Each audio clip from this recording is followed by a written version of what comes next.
I'm writing you this letter from a distant land. Its name is Siberia. For most of us, that name suggests nothing but a frozen devil's island. And for the Tsarist General Andreevich, it was the biggest vacant lot in the world. Fortunately, there are more things on heaven and earth than any general, Siberian or not, has ever dreamed of.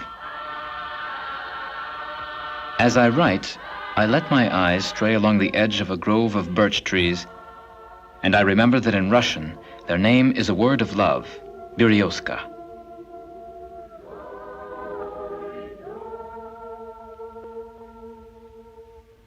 This might be autumn in Yorkshire or Connecticut if it weren't for these telegraph workers, booted like Mikhail Strogoff, going through the motions of shoemakers at the altitude of tightrope walkers. They convince you that you're looking at Siberia. And it's not just the local color, the boots, the fur caps, and the peppermint collars around their horses' necks. It's the realization, for example, that if one of these climbing Cossacks absent-mindedly reeled in his line, he'd find himself holding a ball of wire 4,800 miles long. This gash in the forest means a city has gone by like a wild animal. Follow the wrong trail and you may come to a bear or a tiger. Follow the right one and you'll come to a city. Angorsk, 180 miles from the railroad. The city was planned in 1947, but it took 4 years to cut a path through the forest, yard by yard, to reach the Trans-Siberian. The foundation stone was laid in 1951. Today it has 100,000 inhabitants, including the 35,000 children born during construction, natives of a city which didn't yet exist.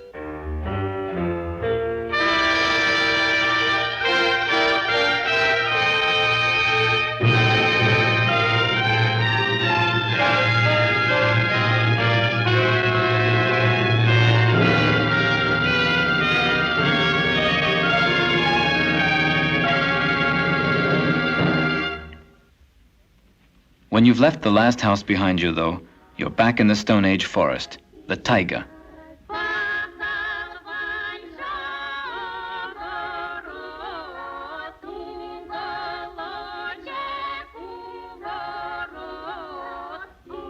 I'm writing you this letter from the edge of the world.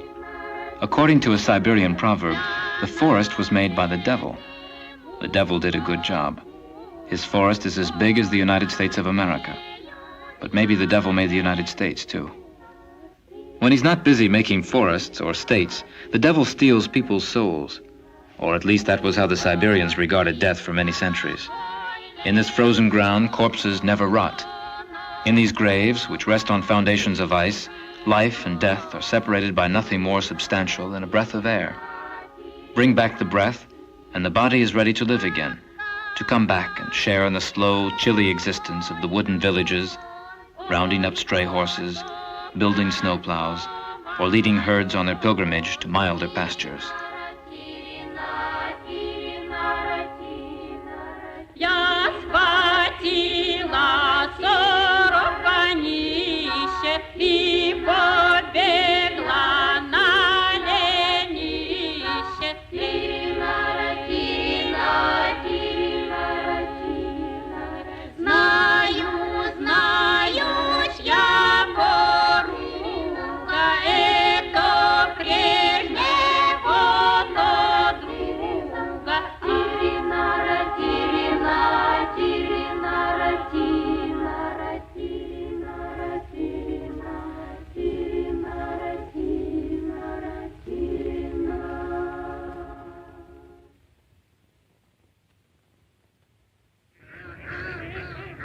This morning I saw a kolkhoz of ducks.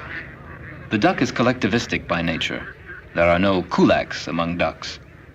It was a cold morning, but out of sympathy for the cameraman and to promote friendship between peoples, they gladly gave an exhibition of naval maneuvers on the freezing water at the risk of being trapped in the ice, which was the sad fate of a bigger, more famous, and much rarer animal in this same part of the world, the mammoth.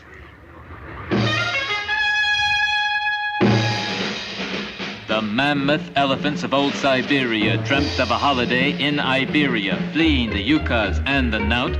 Quite a few got lost en route. 30 centuries later, we had to dig them out. Oddly enough, the only animal which the Siberians and the Chinese could conceive to be related to the mammoth was the mole. They were convinced that he was one of the giant variety, digging huge tunnels and humping the earth with his forehead. That imposing animal's weak spot was his extreme sensibility to sunshine.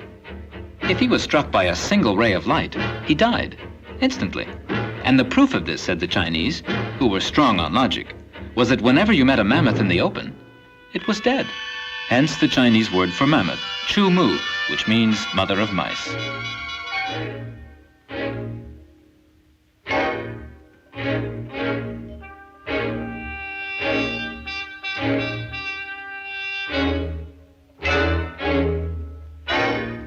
For Westerners, the mammoth raised other problems.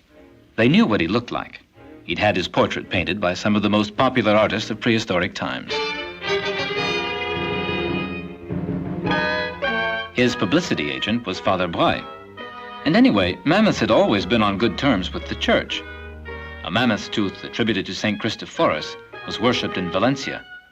And as late as 1789, a mammoth's thigh bone, presumed to have come from St. Vincent's own skeleton, was still carried in the Saints' Day procession. When the first mammoths were discovered in the 18th century, the effect on public opinion was unspectacular.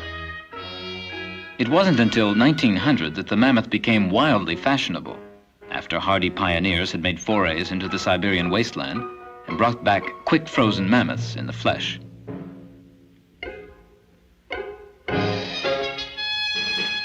Men of science in that rugged clime had to be sturdy and still in their prime. They had to speak Yakut loud and clear. They had to banish all doubt and fear in order to bring back a mammoth by the ear.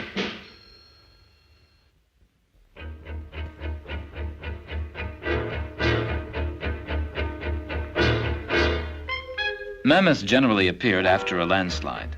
By the time an expedition got there, it might have sunk back into the ground again. Or been eaten by wild animals. Several skeletons were found, however, and even some well-preserved meat.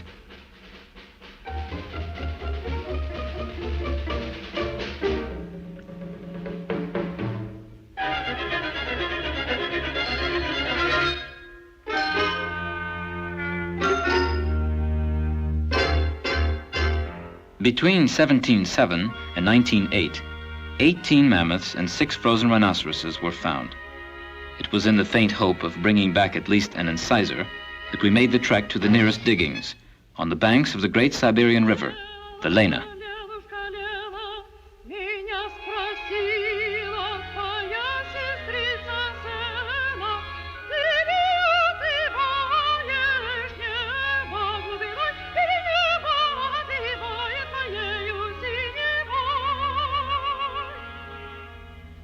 Liena, Siena, 5 times as long as the Seine and 50 times as wide, the Lena, in Russian, is kind enough to rhyme with our French river in Latin.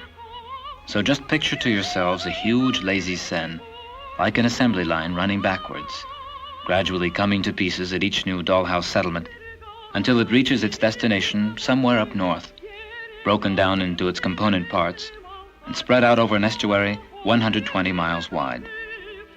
It's the only highway in this land without highways. It's Main Street in the Siberian village. It's the road everybody uses.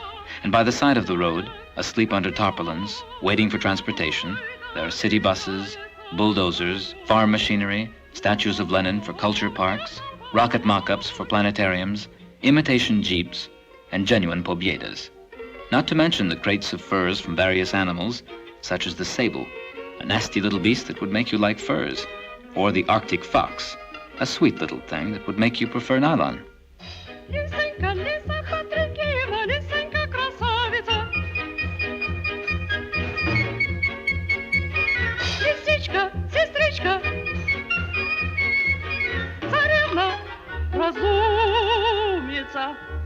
Зачем тебе в ковчег было пробираться?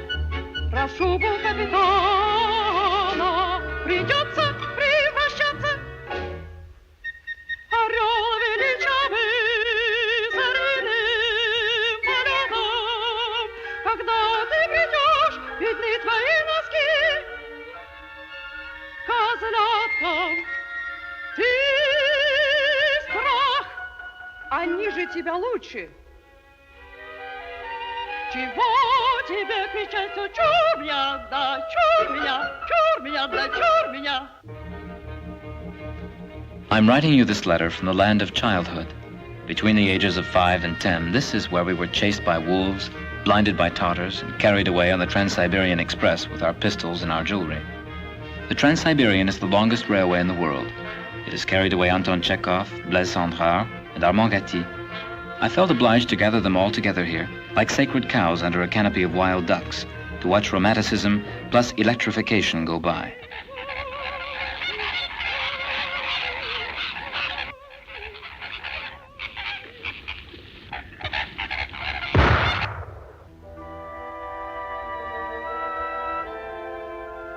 It's 7 a.m. in Irkutsk, midnight in London, and 7 p.m. in New York. You're asleep or having dinner. I'm looking at the Irkutsk Dam, sitting on its own reflection like a station in outer space. The morning shift goes to work on the dam when the evening shift is coming off at Roots, and the night shift is going on at Bethlehem Steel. Big pressure cookers made out of erector sets loom through the fog, not yet moving. Here, across the river Angara, on the very spot where Mikhail Strogoff was surrounded by fire, they're building the biggest power plant in southern Siberia. While Angara fishermen are already catching their first fish, Tam's fishermen have already caught 10 in their dreams. And now here's the shot I've been waiting for, the shot you've all been waiting for, the shot no worthwhile film about a country in the process of transformation could possibly leave out. The contrast between the old and the new. On my right, the heavy-duty truck, 40 tons. On my left, the Tiljega, 240 pounds. The past and the future. Tradition and progress, the Tiber and the Orontes, Philomena and Chloe. Take a good look, because I won't show them to you again. It's 1 minute past 7. A truck from Irkutsk makes the pontoons bob under the floating bridge, and at the same instant, a lorry honking its horn rouses 411 people out of a sound sleep in Liverpool. 4 turbines are already functioning, but the problem is not just to light Irkutsk. The problem is to electrify a whole district, which will constitute the base of operations for the conquest of those frozen wastes. This is where everything begins. The soil reclamation program, the increase in natural resources, and the resulting rise in the standard of living, but also the spiritual acquisitions that come after material transformations, the way nuts come after bolts, curiosity, contemplation, extended horizons, and culture. It's 2 minutes past 7. The pressure cookers start to move. They're real monsters, 100 feet tall. And naturally, there's a girl to go with each monster. She orders him around in monster language, and the monster obeys. It's easy to imagine a romance between the girl on the ground and the man in the crane. It would be nice to be a crane driver in Irkutsk and give your girlfriend a box of birthday chocolates as high as a house on the end of your hook.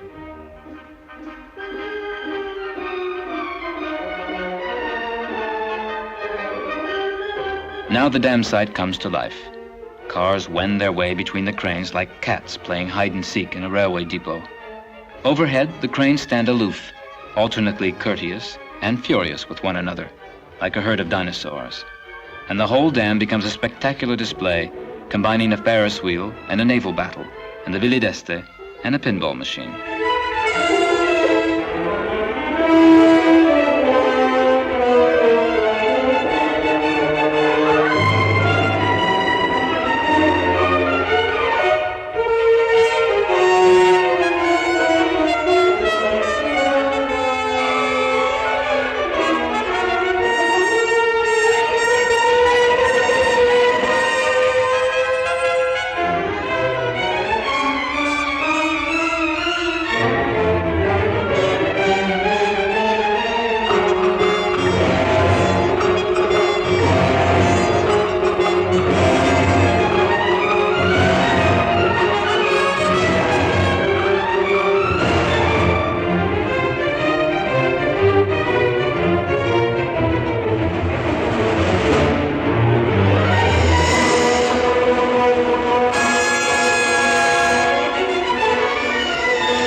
Back to the taiga. The rationalistic aspect of Siberia is that a hiker walking in a straight line is always sure to get lost in the forest.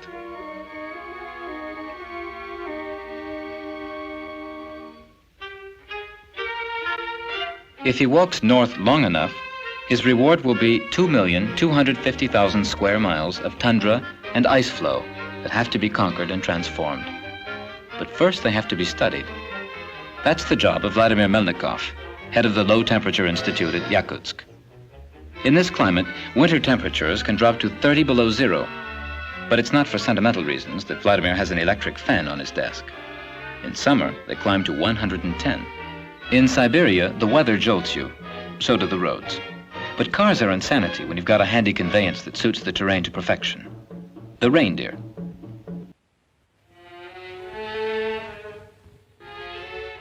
The entire economy of the Arctic peoples is based upon the reindeer.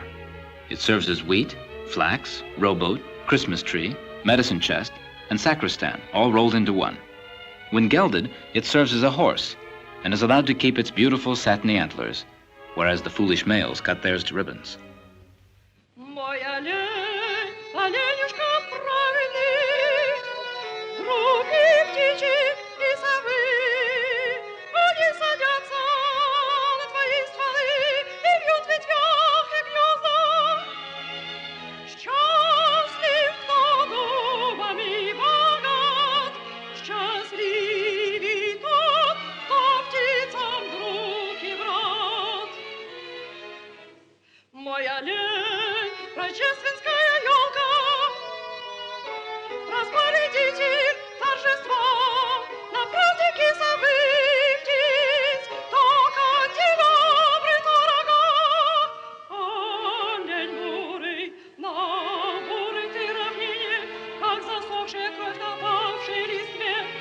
Олень белый и на снегу, как молчание милой, глухой тишине. You could go on praising reindeer forever. With those velvet handlebars and the way they have of kicking themselves along with their heels, they're the closest thing to a bicycle that God ever created. If I had the money, I'd shoot a spot commercial in their honor, and I'd run it between two showings, or better still, between two reels. The picture would break off suddenly, and you'd see something like this.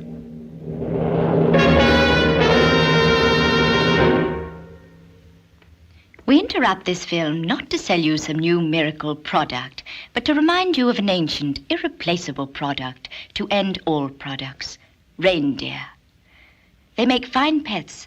They're less of a nuisance than dogs, less intimidating than cats, less insidious than fleas. Reindeer are all these things and more.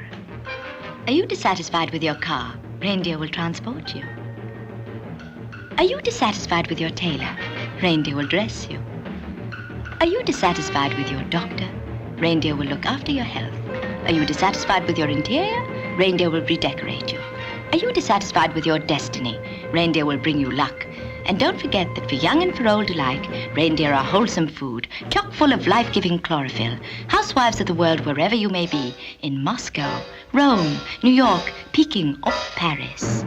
Beware of imitations such as moose or elk. Always ask for genuine reindeer.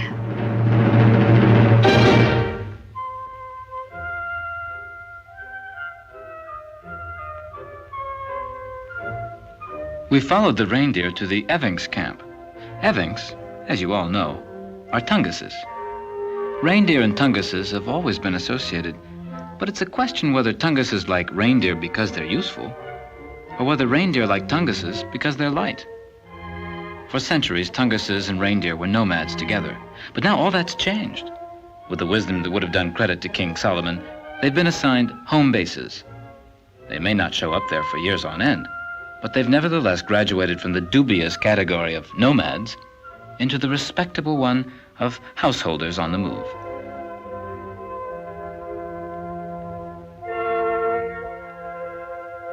Having presented the head of the family with a plastic wallet, a gift which he appreciated all the more as the Arctic world suffers from a serious lack of Woolworth stores, we were treated to the ritual offering of freshly sawed-off reindeer antlers.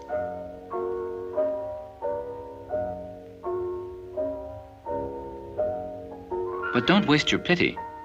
The operation hurts about as much as trimming fingernails. At least that's what we were told by the grandfather in Tanguz, by the father in bad Russian, and by the little boy in excellent Russian. For these children who have inherited their ancestors' bear hunting instincts, go to school and learn trades. This may be a bad sign for the future of bear hunting. As 103-year-old grandfather Innocenti says, bear hunting is for youngsters. When you're over 80, it begins to be dangerous. Because in the days when Innocenti hunted Mishka, the name these people give to every bear, as if there were only one, he was armed with a spear and nothing else. But Innocenti killed that single bear 85 times over. As for Mishka himself, I met him in Yakutsk. Actually, his name was Ushatik, which means little ears. Beneath a somewhat moth-eaten exterior, due to an overturned samovar when he was little, he was a jovial, rather talkative bear. Boris Sergeyevich found him in the taiga as a baby, and he'd been a member of the family ever since. He was Cousin Bear. After a breakfast of red berries, Ushatik the bear took his morning walk to Irkutsk. We went with him. Since you can never tell how a bear will react to a camera, we were offered the protection of an armed policeman. But since we're much more frightened of policemen than we are of bears, we politely declined. On our way, we attracted the attention of a group of pioneers who were thrilled to meet a film crew, and even more so when they found out that we were French. Here we met with all the ingredients of the Soviet citizens' incredible and rather touching admiration for our country. 1/4 French Revolution, 1/4 Zola's novels, 1/4 Comédie Française, 1/4 Secret Passion for Gay Paris, and 4/4 Yves Montand.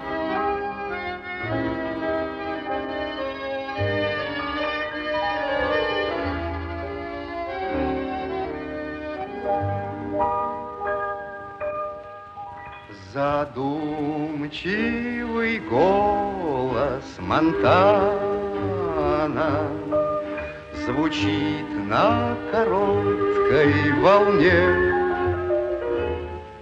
и ветки каштана, парижских каштанов, в окно заглянули ко мне, когда поет далекий друг, теплей и радостней становится вокруг, и сокращаются большие расстояния, когда поет хороший друг.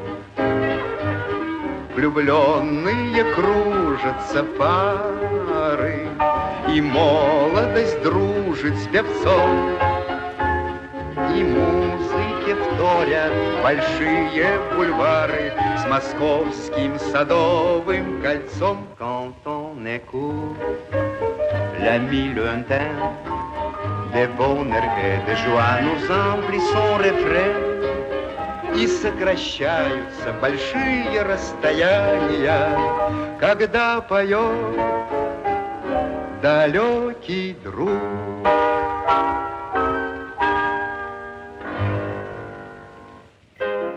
As I listened to this tribute to Yves Montand, I looked around me. Undeniable energy, enthusiasm, and the will to work. A faith that the future will be as bright as the past was dark. Huge gaps and a firm determination to fill them. While recording these images of the Yakutsk capital as objectively as possible, I frankly wondered whom they would satisfy. Because of course you can't describe the Soviet Union as anything but the workers' paradise, or as hell on earth. For example, Yakutsk, capital of the Yakutsk Autonomous Soviet Socialistic Republic, is a modern city in which comfortable buses made available to the population share the streets with powerful Zims, the pride of the Soviet automobile industry. In the joyful spirit of socialist emulation, happy Soviet workers, among them this picturesque denizen of the Arctic reaches, apply themselves to making Yakutsk an even better place to live. Or else, Yakutsk is a dark city with an evil reputation. The population is crammed into blood-colored buses, while the members of the privileged caste brazenly display the luxury of their Zims, a costly and uncomfortable car at best. Bending to the task like slaves, the miserable Soviet workers, among them the sinister-looking Asiatic, apply themselves to the primitive labor of grading with a drag beam. Or simply, In Yakutsk, where modern houses are gradually replacing the dark, older sections, a bus less crowded than its London or New York equivalent at rush hour passes a Zim, an excellent car reserved for public utilities departments on account of its scarcity. With courage and tenacity under extremely difficult conditions, Soviet workers, among them this Yakut afflicted with an eye disorder, apply themselves to improving the appearance of their city, which could certainly use it. But objectivity isn't the answer either. It may not distort Siberian realities, but it does isolate them long enough to be appraised and consequently distorts them all the same. What counts is the drive and the variety. A walk through the streets of Yakutsk isn't going to make you understand Siberia. What you need might be an imaginary newsreel shot all over Siberia. I might screen it for you in the town's spanking new movie theater, and the commentary would be made up of those Siberian expressions that are already pictures in themselves. The season of dying water is winter. The ghost of the winter hare is snow with its foolhardy flakes. The gray ox that drank all the water in the valley is the frost, which leaves trapped, angry boats behind it. My newsreel would begin with these images of winter, the long white night that lasts half the year.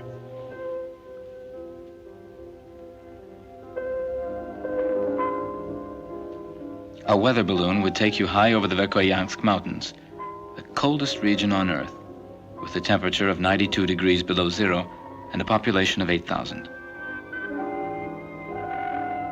You'd see huge caterpillars carved out of pebbles by gold mining dredges. You'd see silver birches that look like owls' tracks in the snow. And then, as if someone had gathered up the forest in a giant sheaf, trunk against trunk, and sheared it off with cheese wire, you'd see Yakutsk planting its paving stones. You'd see a topsy-turvy world in which houses move to their tenants on sleds. And hunters take live animals into the forest and set them free.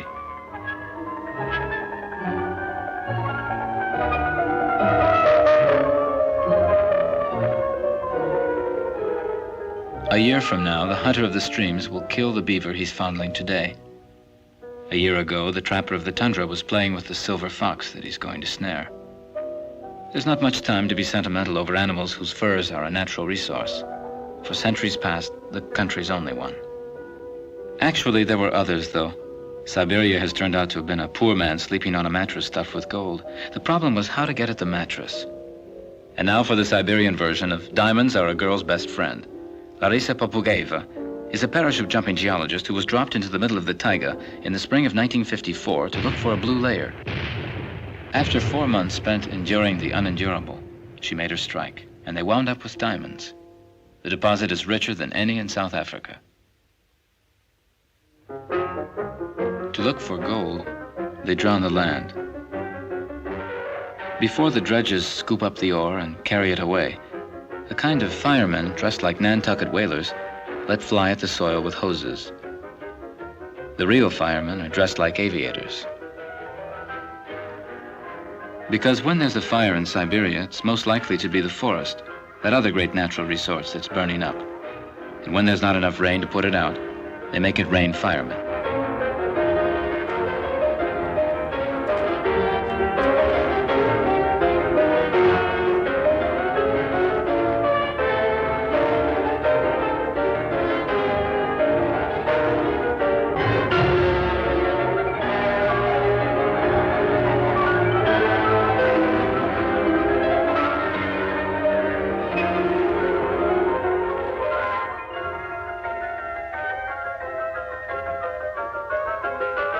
To go from the forest to the factory, to go to the market, to school, or on a holiday, Siberians always take an airplane. With no competition from trucks or trains, these planes have lost all their glamour. They're like women in a world without men. They're just flying buses, except that they set you down in out-of-the-way places where you're advised to dress like a bear if you want to pass unnoticed.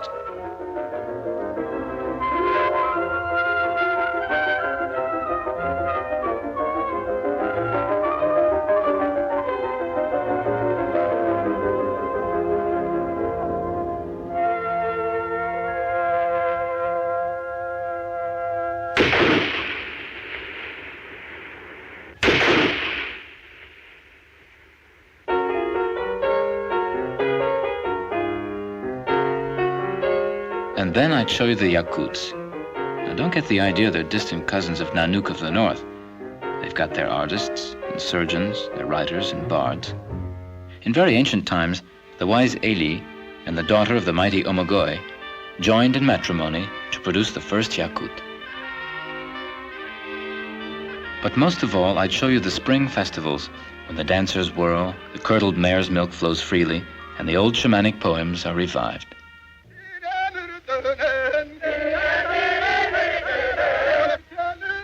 Approach, O stallion of the steppes, and teach us.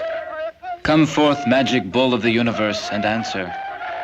O spirits of the sun, who live on the 7 southern hills, O jealous mothers of light, let your 3 shadows stand tall and straight, and thou in the west, on thy mountain top, O Lord my Father, with thy dreadful strength, thy powerful neck, come forth with me.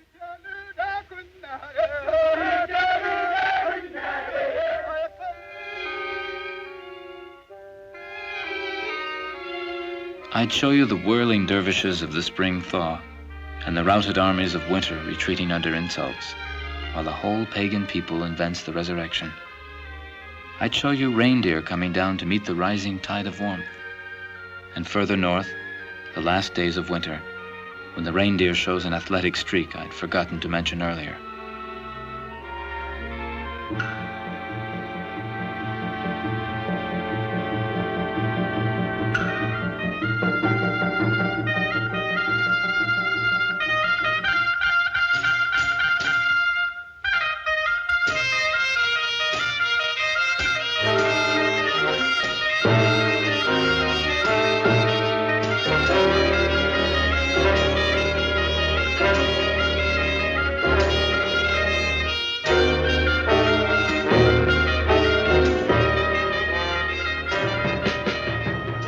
My imaginary newsreel would end here, with this Kentucky Derby in the looking-glass world, in which there are no losers, everybody wins a prize.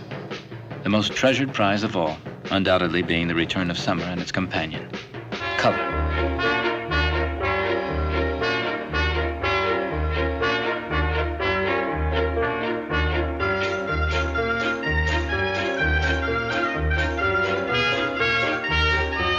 Now we could go back to Yakutsk, and there, in the ruthless light of the wintry climate that has forged this country, that has laid so many pitfalls and landmines for its people, we might better realize what a victory even the simplest achievements represent.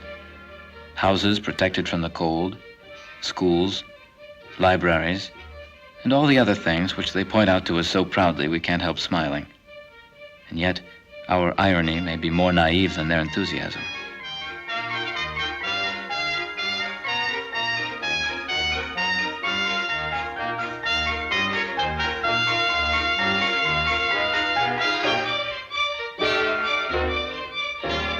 "20 years ago," Grigory Savin is thinking, "I fought a bear right here where we're building now." Every Russian knows the story of the bear that helped the peasant build his house. In the end, the bear turns out to be a well-bred Stakhanovite bear who gives the whole village a helping hand and wipes his feet before he goes into the izba.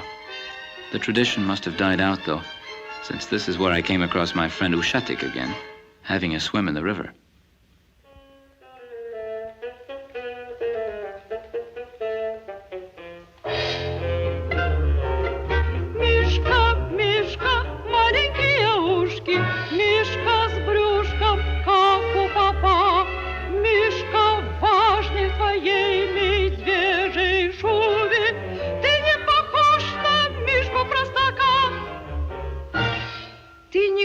Хочешь вернуться к себе? Ты не хочешь вернуться ко мне? Ты не хочешь в церковь идти? Ты не хочешь в школу идти?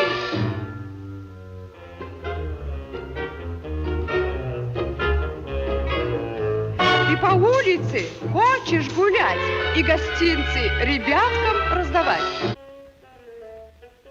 On the outskirts of Yakutsk, as we were coming back to town, an interested audience was watching the antics of Ushatik the bear. He'd managed to slip his leash and was demonstrating his anarchist tendencies with the shifty quickness of a puppy. For a moment, it even looked like he was going to get his paws on Boris Sergeyevich's motorcycle. Had Ushatik been corrupted by the movies? Was he going to ride away like the trained bears in the Moscow circus? But no, his greediness got the better of his thirst for freedom. A touching sight. But let cynics be comforted. Boris Sergeyevich watches over Ushatik with such fatherly concern because he's thinking of the day not so far away when he's going to eat him.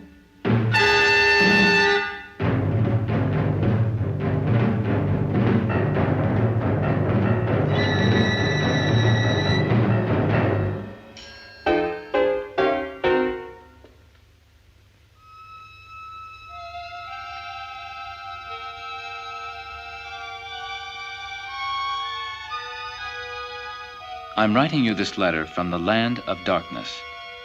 That was the name Marco Polo gave it, and that was the picture in the minds of the first conquerors from Muscovy, who left behind these wooden ostrogs, like rooks, standing on a chessboard after the kings have died. School children learn how the Emperor of Russia and the Emperor of China fought over the province of darkness.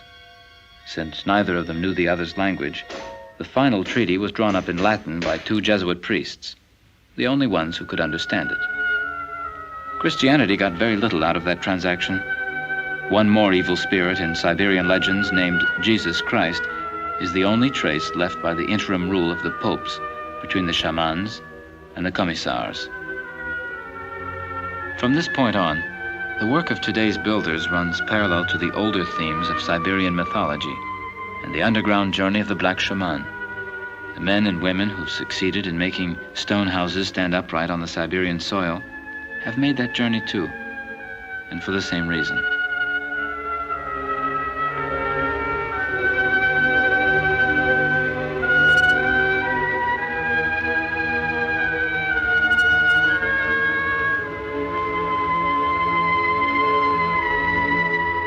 I took the shaman's journey down one of the shafts at the Low Temperature Research Institute. 6 feet below the surface, you come to the ice layer and that frozen ground we've mentioned already. Beneath that are the caves. I was expecting machinery, long tunnels, and lunar landscapes, but I wasn't expecting flowers.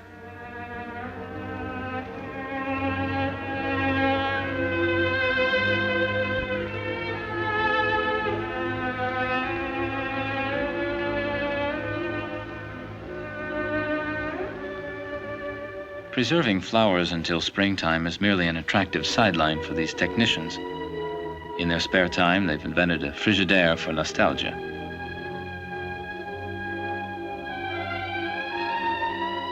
But there is more to be gotten out of this cold mine, or rather this cold menagerie. Here the enemy is under lock and key. He can be studied, manipulated, and tested to see how he reacts. All this is done on grosser scales in subway corridors at a constant temperature of 26.6 degrees. Apparatus that might have been borrowed from a physics classroom provides data on the resistance of ice to stone and metal. We see showcases full of frozen jewels and earrings for a giantess. We even see André Gide in person, as well preserved as the flowers.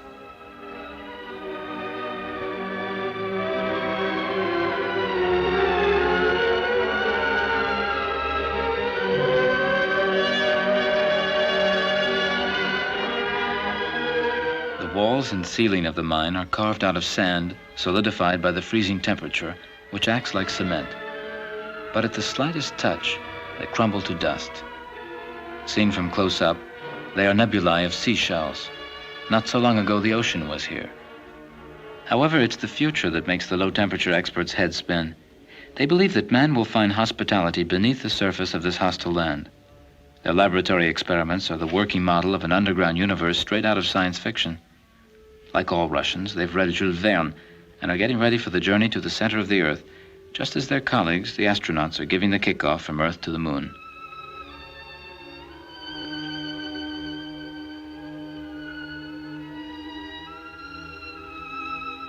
When we surfaced again, we were a bit dizzy from the cold and from looking into the future.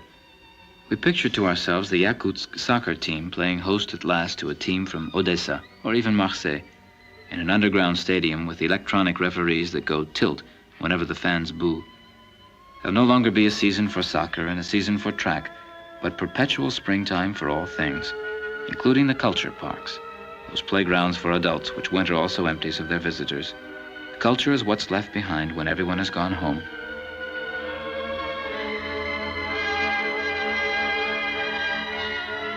We wandered through that deserted, freezing park.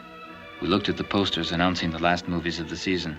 Oddly enough, the titles were familiar. Fidelio, The Queen of Spades, Don Quixote.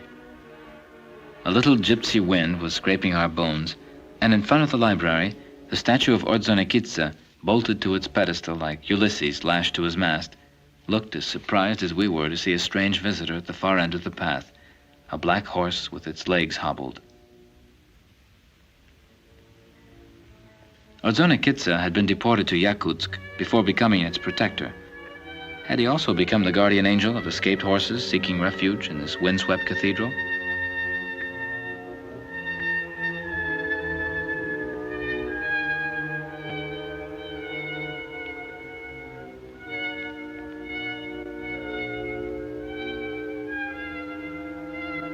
Like Mozart's Commendatore, Ordzhonikidze nodded at the horse and the animal vanished into the woods. Seeing us, he must have realized that he was on the wrong set. He probably reappeared instantly in a Yakut legend 1,000 years earlier. Man's memory is incapable of retaining more than one name in any given category, which explains monogamy and advertising. In North America, the gold capital was Dawson. In Siberia, it was Aldan. This prospector's settlement used to be called Camp Invisible, after the little river that runs through it. When it became a town, they changed the name to Aldan because it sounded better. The new name was taken from another river which doesn't run through the town, but you can't have everything. Fretwork windows, curtains, and rubber plants. There's no doubt about it, we're in Russia, all right. But let a buckboard drive by, let the band play a little gold music, and you're in frontier America.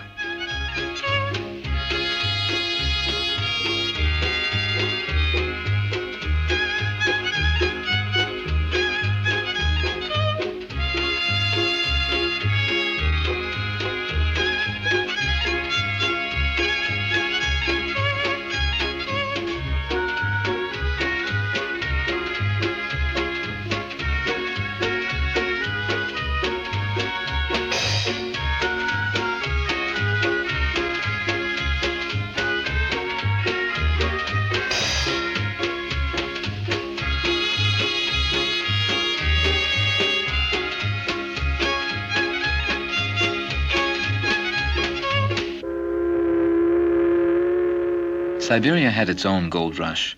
On those same steamers with the tall smokestacks that would one day bring Charlie Chaplin home a millionaire, in those same railway stations where the trains always stop at high noon, the same mirage worked its magic.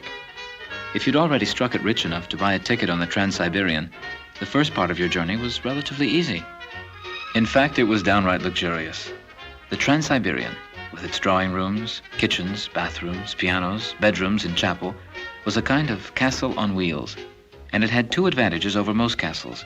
There were no stairs to climb, and it went all the way across Siberia. Up to this point, the scenery has been basically Russian, but once you've crossed the Yenisei, the scene changes. The uniformed engineers were just beginning to regret Moscow when the American 49ers were already exploring Arizona. You expected to see Indians? Well, they were there too. Indians, cowboys, rustlers, trappers, gunfights, and romances. While the Siberian gold rush never mustered as many prospectors as its Yukon equivalent, it did involve 15 nationalities, 2,000 professions, and an unknown number of years in prison. More remarkable is the fact that until 1927, 10 years after the revolution, the Soviet government had no control over the Aldan district. There were gunmen on the roads, smugglers in the towns, and gold dust would change pockets whenever someone quick on the draw met someone quicker. In short, you had all the ingredients of a Western. In those days, knives between the shoulder blades were more common than hammers and sickles on the shirt sleeves. As for women, they say there were none at all in the beginning, which is a sad thought, and that later there was only one, which sounds even worse. But that woman was a communist, and it was she, one Judith against 4,000 bearded Holofernes, who saved the city. Today, under the watchful gazes of a few surviving Holofernes, the gold diggers have become workers like any others. But in memory of that woman who achieved the triumph of right over might, the gold in Aldan is guarded and handled only by members of her sex.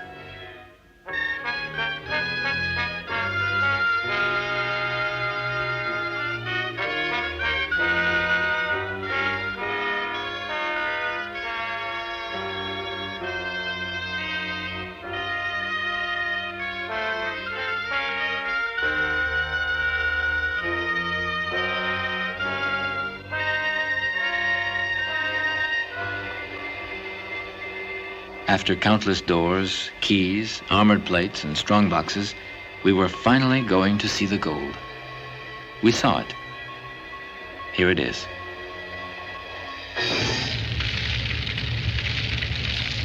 Disappointing, isn't it?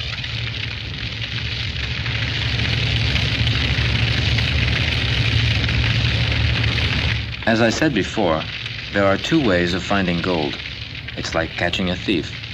You can shadow him, in other words, sink a mine shaft, or you can throw out a dragnet, in other words, use a dredge.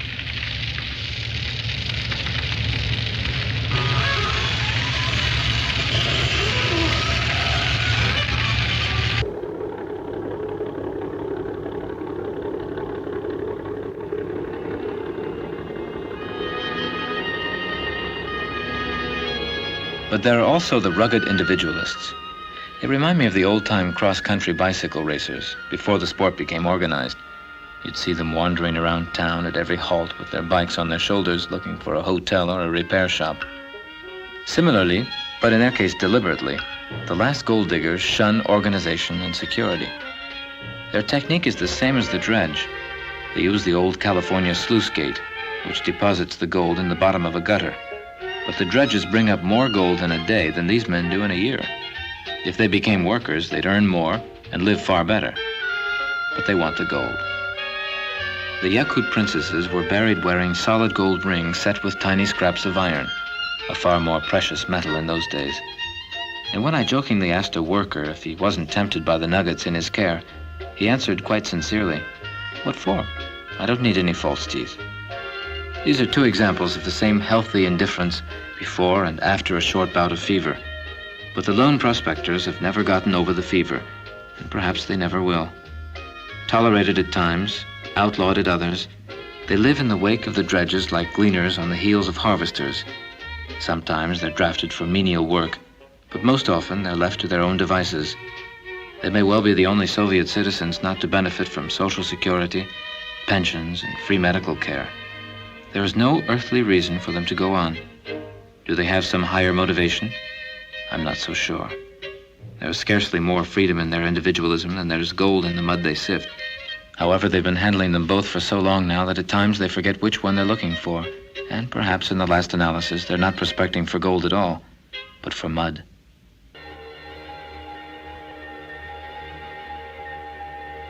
As we sailed down the Lena again on our way back, we didn't recognize her. The big, lazy sister of a few months ago had now become this black girl, studded with imitation jewels, shimmering with sunlight that was absent from the sky.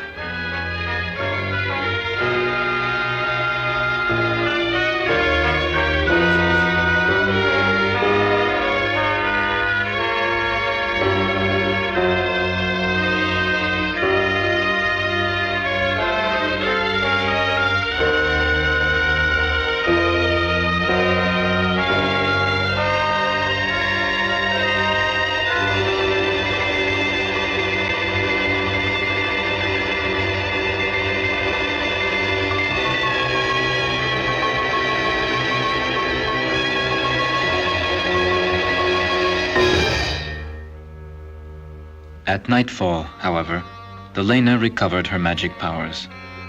We no longer thought of her merely as a waterway, a provider, a shepherdess for barges.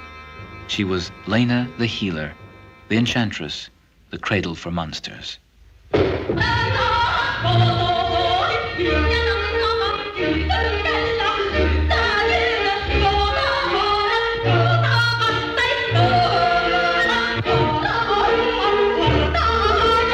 Jan Cubet, the she-devil, exorcised by the popes and despised by active party members, has finally found her true expression on the stage.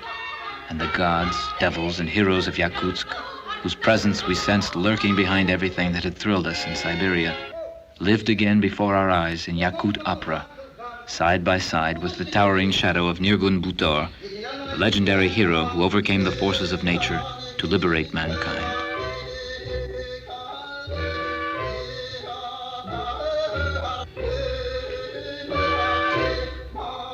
I am Tuenya Mogol, the young warrior.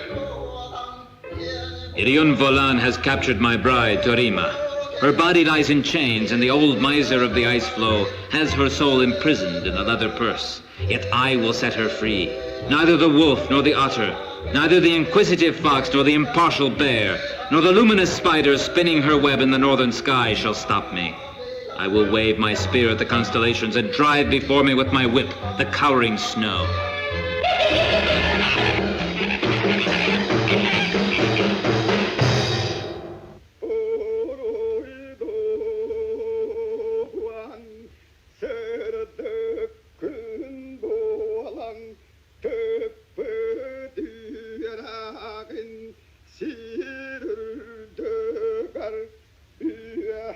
The next morning, we came to the Lena boulders, the very spot where Nirgun Butor fought the devil.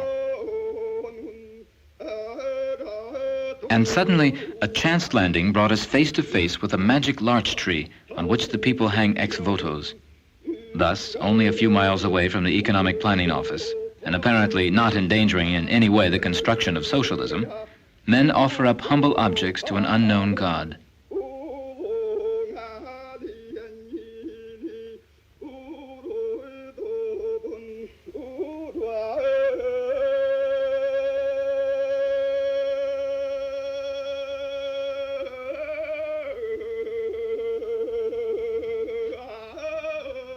In the light of this tree, Yakut opera ceases to be mere folklore.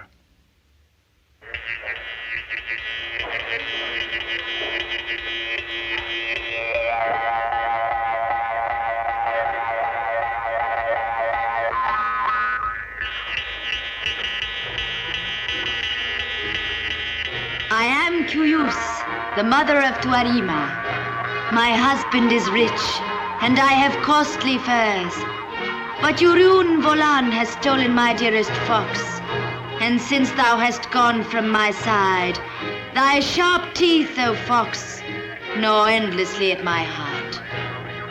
O thou beloved, O thou sweet, wise snow, O beloved face, O tree of morning, why wert thou planted?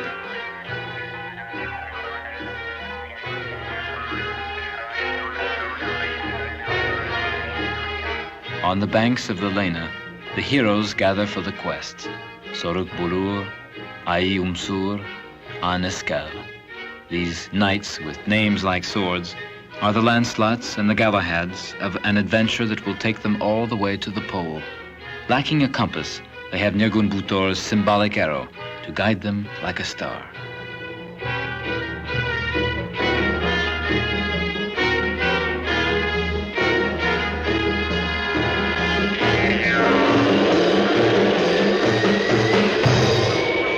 Today, the Yakuts have other stars to guide them. When Sputnik added its imitation pearl to the northern constellations, its coming had been expected since the dawn of time. All around us, the Siberian earth swarms with beckoning signs, and we felt it was deeply symbolic that the first living creatures sent into space were Siberian dogs, the Laikas. Switching from sleds to rockets is the Siberian way of keeping abreast of the times.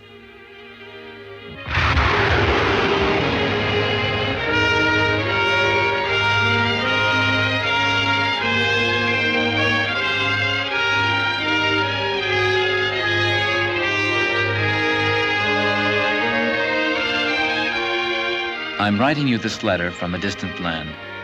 Her charred trees and empty wastelands are as dear to me as her rivers and flowers. Her name is Siberia. She lies somewhere between the Middle Ages and the 21st century, between the earth and the moon, between humiliation and happiness. After that, it's straight ahead.